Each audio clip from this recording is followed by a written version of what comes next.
So I've already talked a little bit about financial records. Now I want to talk about identification systems and ways that we identify certain animals.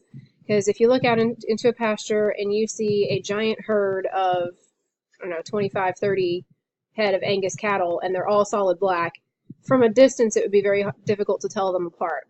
It's not like horses, where with horses you might have, one that's all black and one that's a paint that has a different couple colors on it, stuff like that. You could tell them apart from a distance. Livestock are not always that way. So branding is one way that we can actually identify an animal, and this uses a metal instrument, and you can do hot or cold branding, so you can either burn or freeze a mark on the animal. Typically speaking, this is used on cattle, and really the original use of all identification was to show ownership, but not necessarily to identify individual animals. But it does provide a permanent method of identification. It's burned on. It's basically a scar. The animals typically are branded prior to weaning, so they're fairly young. They don't really remember it. This is also used on horses when it comes to showing breed registry. So certain breed registries will actually require that you brand your animals to represent that they are a certain breed. So the Beef Improvement Federation actually recommends a use of a numbering or a lettering system to represent the year of birth. So instead of putting 2015 on a brand, you're actually just going to put a letter A. And maybe a letter A represents a certain year.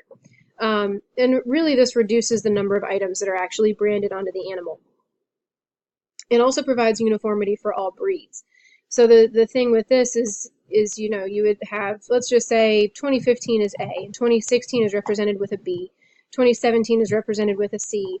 Well, once you sell all the animals that were born in 2015, now you can use the letter A to represent, say, 2018 or 2019, whatever year you might be on. You can kind of cycle back through the letters, if that makes sense. So ear tagging. Ear tagging is kind of like an ear piercing.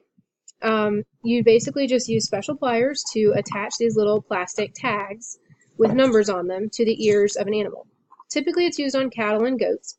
It's really easy to read from the front view, but it's not necessarily a permanent method of ID. So what can end up happening is an animal can say, be scratching their head against a tree, oh yeah, this feels so good, ouch! And then that ear tag gets yanked out, okay? Tags are either made of plastic or metal. Most of the time you're going to find plastic nowadays. Metal tags are just not as common. You can also use that same lettering system that represents the year of birth. You can use that same system on ear tags that you can with branding. So this picture basically just shows you the difference between a tattoo and an ear tag. It also shows you the proper placement of an ear tag. Cattle and goats do have blood vessels running through their ears. So you want to make sure that you are placing that ear tag in between those two blood vessels, because if you put one through a blood vessel, you're going to have a lot of blood and a lot of bleeding, and the circulation will be messed up in the ear. So you want to make sure that you're going in between those blood vessels. And then tattooing. So tattooing uses a special tattoo tool, and it basically just puts inked numbers, and you can put them in a couple different places.